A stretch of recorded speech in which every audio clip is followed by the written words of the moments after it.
All right, time for a little Dynamite. Now, if you don't know, Samoa Joe is out. The storyline with Samoa Joe is over. Samoa Joe got hurt. Looks like he got hurt during training. He is out indefinitely. We don't know when he'll come back. Whatever injury he has, I checked the sites. They're not saying what the injury is. It's not specified. But he's not there. So the storyline that he had that was either with anybody, with Max, with Swerve, with Hangman Page, with even Kenny himself, it's done. They can't do anything until he recovers, so who knows how many months he will be out.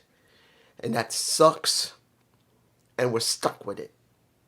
He only just came back a few months ago. He was gone for a bit, came back, and now he's out again. This just sucks. Now, let me tell you this. I'm going to make this very clear. Was this show good? It was okay. But they tried to hype up a lot of stuff that was going on in the show. And honestly, it wasn't as hype as it was. Now, there were moments that were surprising. Yes. There were moments surprising. But hyped? No. And they're going over to Grand Slam Australia soon. So they did not give me a lot of interest here, but they gave me surprises. But I'm worried about the surprises because of how this company acts. First match. The match they said was going to be a monumental match. Kenny Omega versus Rocky Romero of the Don Callis family. Are you serious? A monumental match. Rocky Romero, who has not been anything for almost a year. He's only been a stooge for the Don Callis family. That's whenever they show him. So that was already a letdown as it was. Was the match bad? No, Kenny wins. He was interviewed, and he made it very clear that he's coming for that title. Then we get Swerve, we get Hangman Page coming out, both of them doing it, and also Don Callis. They wanted to make it very clear that this dynamic between Swerve, Page, and Kenny is going to be prevalent, going up to whoever is able to get that shot against MJF. All right. Seeing that Kenny wanted to chase Don Callis, and they did not show what was going to happen after that, really felt like it should have been at the end of the show instead of the beginning. But you saw what we got at the end of the show, so I'm not too surprised. They didn't really want to make it that important. Second match, eliminator match. We got Moxley versus Ace Austin. Now, this is the first time I've seen Ace since he left TNA. Since he left his buddy. Now, I want to make this clear. Even though Ace Austin is no longer with TNA, I want to see him succeed. And let's make it very clear. Ace Austin and Chris Bay are friends. I take that back. Family. For life. Chris and Ace will stay like family for life. If you think that's a lie, it ain't a lie. After what Ace did for Chris being there with his girlfriend, Chris Bay is going to see Ace as his brother for the rest of his life. That is permanent. No matter if Chris Bay could ever wrestle again or not. They are always going to be close for the rest of their lives. That's it. And that makes me happy. But I am concerned about Ace Austin. He gets an eliminator match against Jon Moxley, which was a good match. It wasn't bad.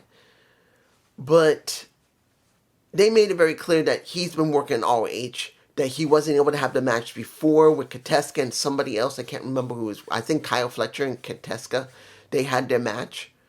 And he could not do it because they had to use Billy Gunn because now Ace is part of the Bang Bang.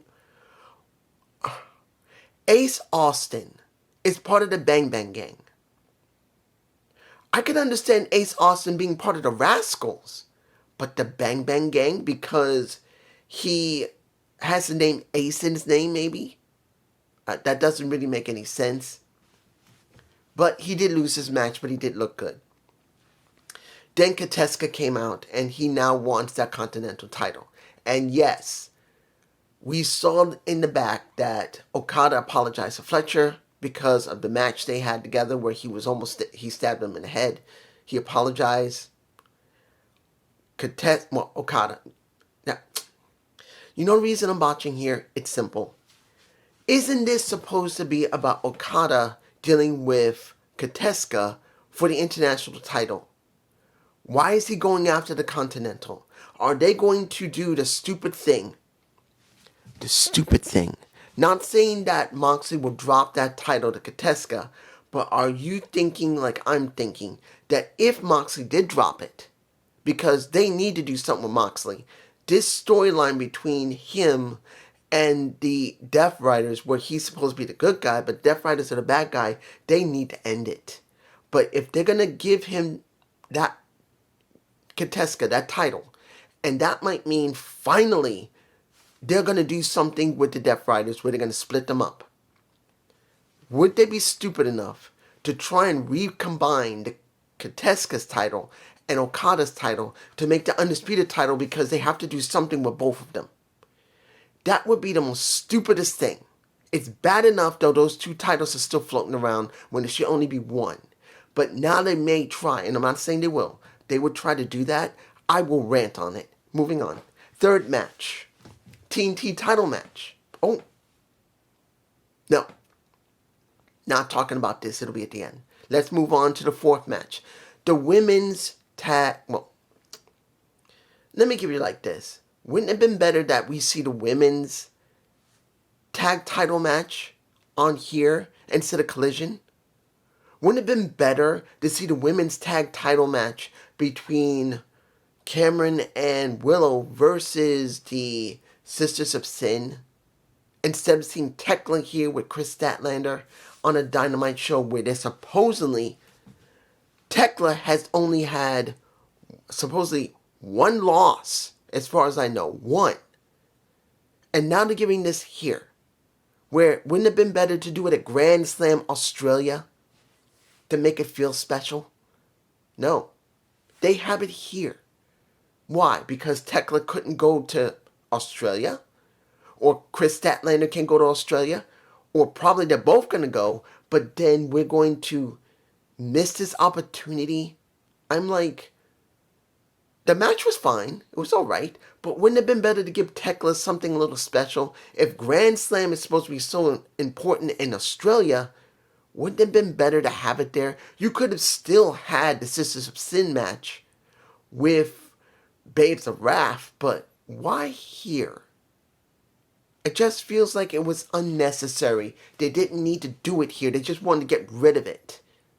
Now, who is Chris going up against at Grand Slam? Or is she even having a match at Grand Slam? You guys tell me below. Next, FTR versus, and it's very worrisome, Doyle and Davis.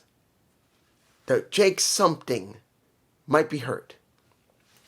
If you watch the match, when you see, and it wasn't his fault directly, it wasn't. It was not his fault. Because when you see Wheeler, Cash Wheeler, he grabs him after he's pounding on Dash. And he's trying to give him a DDT onto the ring skirt. But Jake literally holds on to the ring rope. And he looks like he might have hyperextended his left arm. Or he might have really messed up his shoulder. He was grabbing his arm like this. And he said, my arm, man, my arm. And after that, he wasn't able to wrestle. He was literally on the floor. And Davis was in that ring all by himself. He was literally on the floor. And by the time FTR won the match, and they did, Jake Doyle's gone.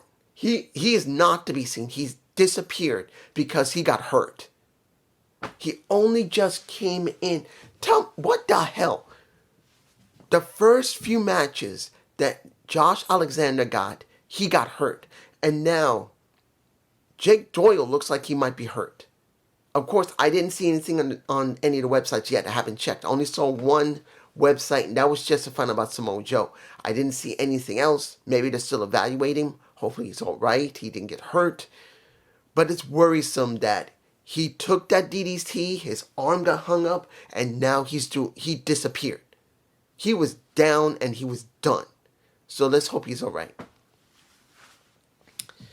The final match of the night. Swerve Strickland versus Andrade El Idolo. I thought, let's make it clear, there was a good chance that Swerve was going to win this, and they were going to do something with him, Kenny, and Hangman Page. Because there's no way they were going to do something. But after a nut shot, because the match was alright, Andrade looks good. He had a few moments where he looked a little sloppy, but he looked good. But they wanted to protect Swerve, did the nut shot, and Andrade won it. And I'm saying, why would they do that? And then I thought, wait, it kind of makes sense. At least in this respect.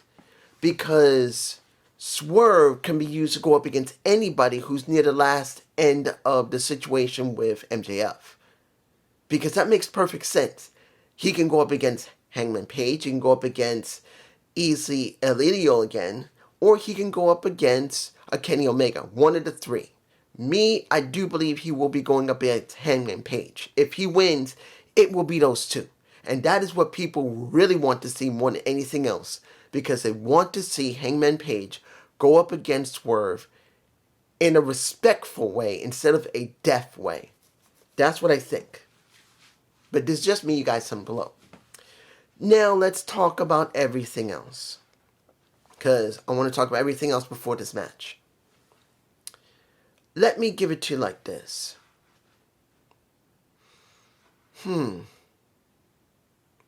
Me seeing...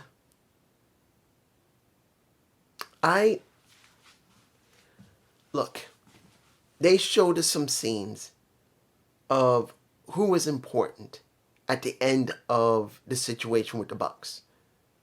When we saw Bowman, I'm thinking, it sucks seeing Bowman doing absolutely nothing. And I know that was not a part of it when it came to the Bucks. I'm just saying, they devoted so much time to the Bucks. Yes, they were kind of funny when they were losing all the time, and now they're getting back to being the way they were. But it kind of shows how the writing is just not that good. Yes, we got tag teams. And now the Bucks are being pushed again as faces. We knew they were eventually going to be faces. But look at Bowman. Look at everyone else. Where are the Outrunners? Are they still even employed? As far as I know, they are. You look at FTR. They just went up against two really good guys where one of them could be hurt. And Jack Bowman, the former Jake Bowman, the former Jake something. No. I'm like,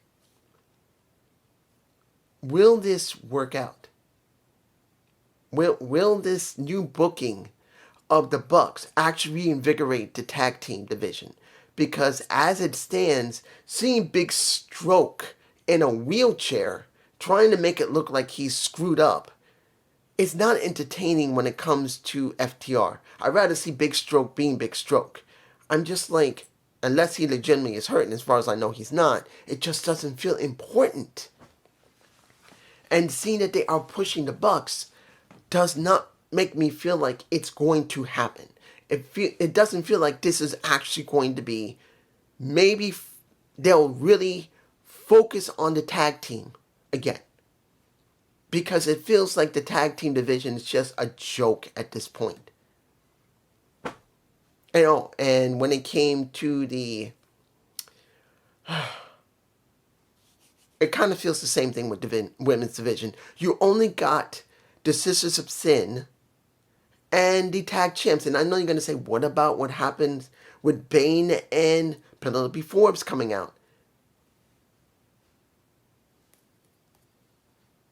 3 tag teams? Where the rest? Where? I see only 6 women in the tag division. It feels empty. Now let's do the final thing. If I'm forgetting anything, I'm sorry. The TNT Championship. you have La Clone versus Mark Briscoe. Now, I wasn't really thinking very much about this match. I wasn't. It's not like I hate the Clone. It's just that, did he really feel like he was going to win against Mark Briscoe? No. No. I didn't believe he was going to win against Mark. And he gave a good performance. But you guys tell me below. How bad is his back full of acne? Dude, the guy's got huge amount of acne. Unless those are acupuncture points on his back, the guy's got more pimples on his back than most kids have on their face. Usually when things like that happen, you know what that means. But he lost. Not surprised. But when Mark said, I'm done with the Don Callis family, no more Don Callis family, I've beaten your asses enough, grab me somebody else. Who is coming to get me? Come on, I'm waiting for you. Lights go out. Psycho Killer shows up. Now, for me personally, since I never watched ROH before AEW took it over, I didn't know Tommaso Ciampa was known as Psycho Killer. I didn't know that. So I'm going like, who is that? He kind of looks familiar. His silhouette. And then when they showed Tommaso Ciampa, you see I'm watching here because I was like, what? They released him? And I forgot. He was released in December.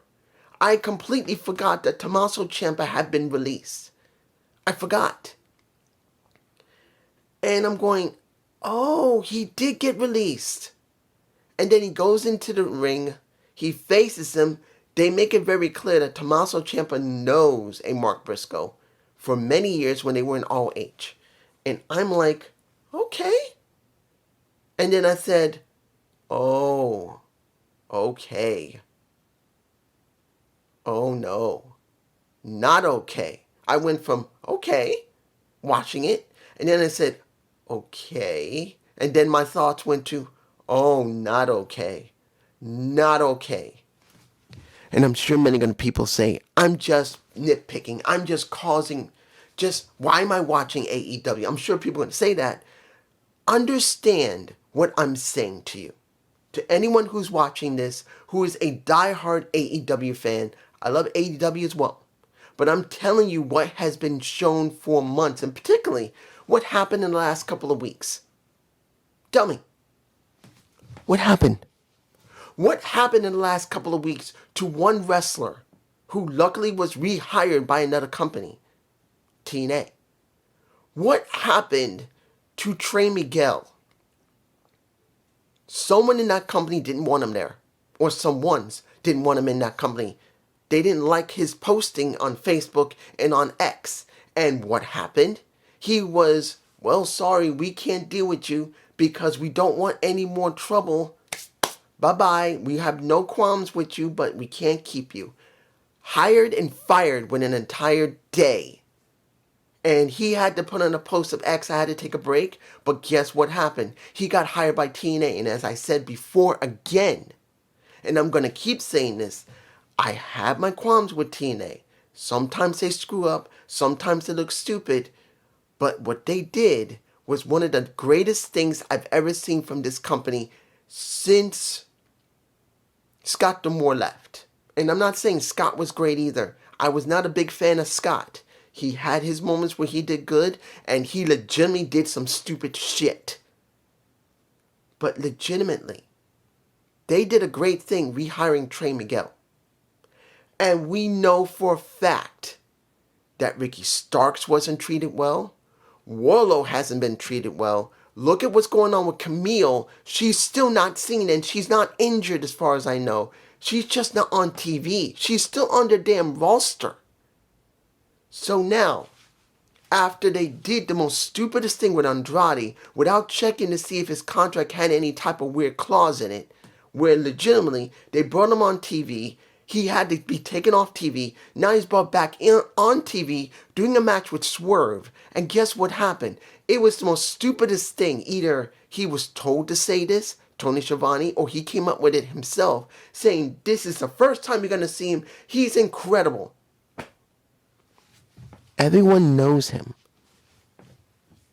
And they knew he was stuck in a rock and a hard place because he couldn't work. And you're saying that this is the first time you're going to see him when he came back before? It was stupid. So now, Tommaso Ciampa, a staple of ROH, which I never seen it, but was a staple in NXT, mostly did some good work on the regular roster, and then finally released, is now in a company which is notoriously known that when they get a new wrestler, one that has some type of name or some type of moniker, like Psycho Killer, do you actually believe that Tony Khan is going to book him correctly? I'm worried he's not going to be booked correctly. What they're going to do is just throw him with a ton of matches, no story, and then he'll be relegated to ROH. Tell me I'm wrong. Because I don't feel safe for him. Because we've had so many people that came in. Ruby Soho was supposed to came in really hot, looking great, and then she disappeared before she got pregnant. Then Saraya, same thing. Now, mind you, certain things happen with Saraya, so I don't 100% fault AEW on it, but most of it is them. Then who else did we get that came in? CM Punk. Huge amount of controversy with him. Who else? Adam Copeland. Looked great, but then huge problems with him when he went away.